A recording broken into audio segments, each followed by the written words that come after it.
Hi everyone and welcome to Storytime. It's great to have you with us. So, have you found your perfect spot? Are you sitting comfortably?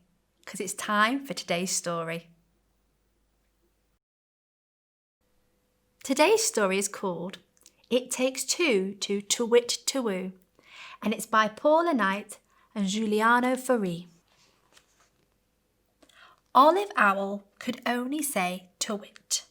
To-wit, to-wit, she went. She couldn't say to-woo. She dearly wished to meet another owl who could hoot to-woo, so that they could to-wit to-woo together.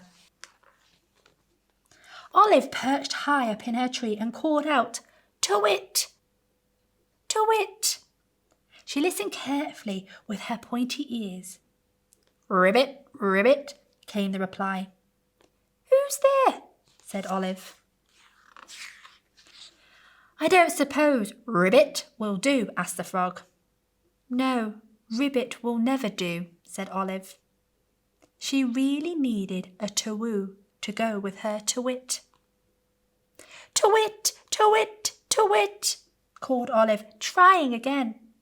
Her pointy ears were pricked, listening carefully. Whack, whack, whack, whack, came the reply.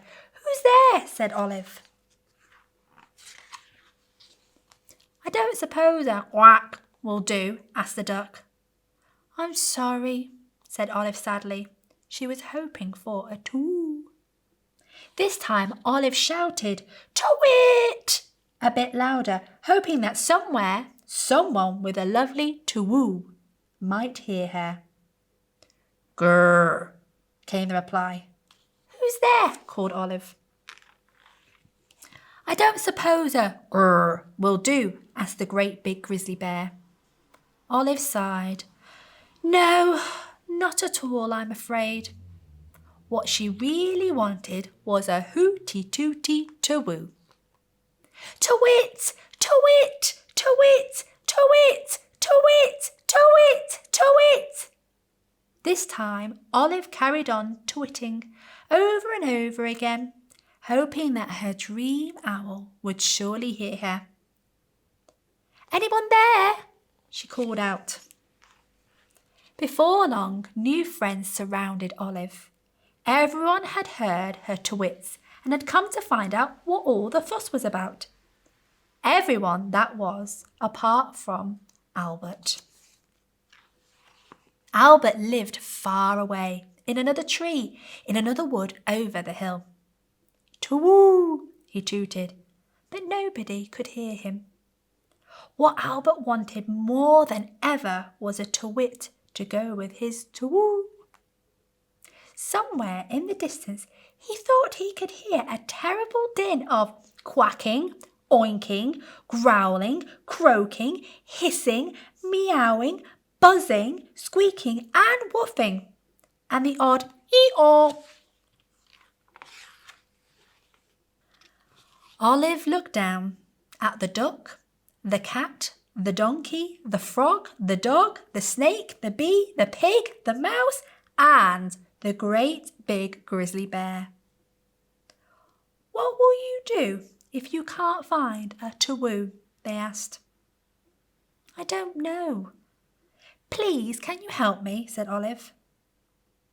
Together, they all took a huge, deep breath. To-wit! They shouted at the top of their voices.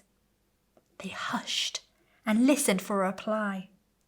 Sure enough, from a faraway wood over the hill, someone had heard them.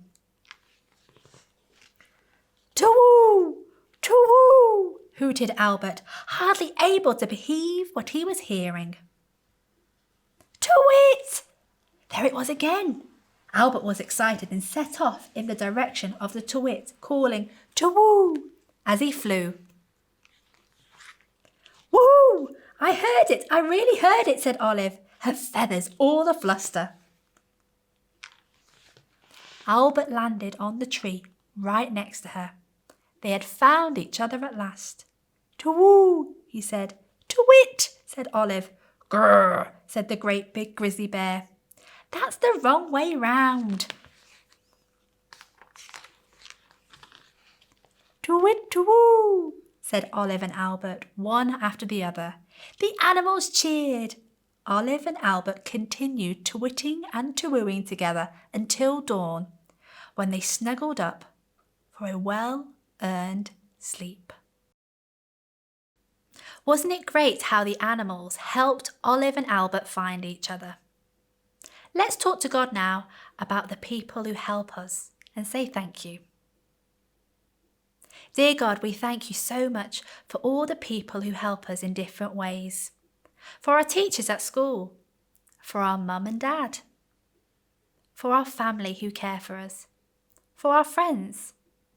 Thank you that they help us and they love us whenever we need it. Amen.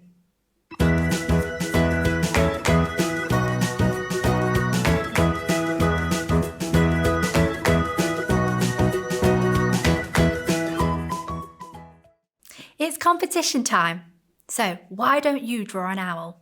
Make it as colourful and creative as you can. The competition details are in the description box below. See you next time.